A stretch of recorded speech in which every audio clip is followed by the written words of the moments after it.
কিসের হারাম রিলেশন? ছেলে তোমাকেই বলছি, ছাত্র অবস্থায় বিয়ে করার উদ্যোগ নাও। খবরদার সমাজ বা পরিবার দিকে তাকাবে না, তারা তোমার ইমান রক্ষার দায়িত্ব নেবে না। এই ফেতনার যুগে বিয়ে ছাড়া ইমান রক্ষা করা অসম্ভব। প্রয়োজনে বিয়ে পড়ে রাখো, যার যার বাসা থেকে পড়ালেখা করো, পারলে তার হাত খরচ নিজে বহন করো, আর হালাল ইনকাম হলে তাকে তুলে আনো। এতে তোমার চরিত্রের হেফাজত হবে, সম্পর্ক হালাল হবে এবং জেনা ব্যবস্থা থেকে দূরে থাকতে পারবে। ফাসাদ থেকে রেহাই পাবে, দৃষ্টির হেফাজত হবে এবং স্বামী স্ত্রীর সম্পর্কের মধ্যে সওয়াবও রয়েছে।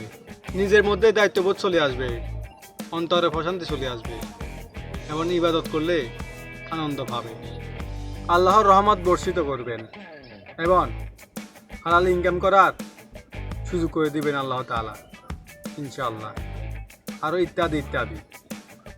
আর মেয়ে তোমাকেও বলছি, নিজেও ছেলের জন্য সহজ হয়ে যাও। ছেলের টাকা ও কেরিয়ার দিকে তাকিও না। আর এভাবে যদি তোমার প্রস্তাব আসে, দিন তাকওয়া যদি ভালো থাকে, তাহলে পরিবারকে বুঝিয়ে বিয়ে করে নাও। দেখবে বিয়ের বরকতে আল্লাহ তাআলা তোমার স্বামীর হালাল রিজিকের ব্যবস্থা করে দিবে, ইনশাআল্লাহ।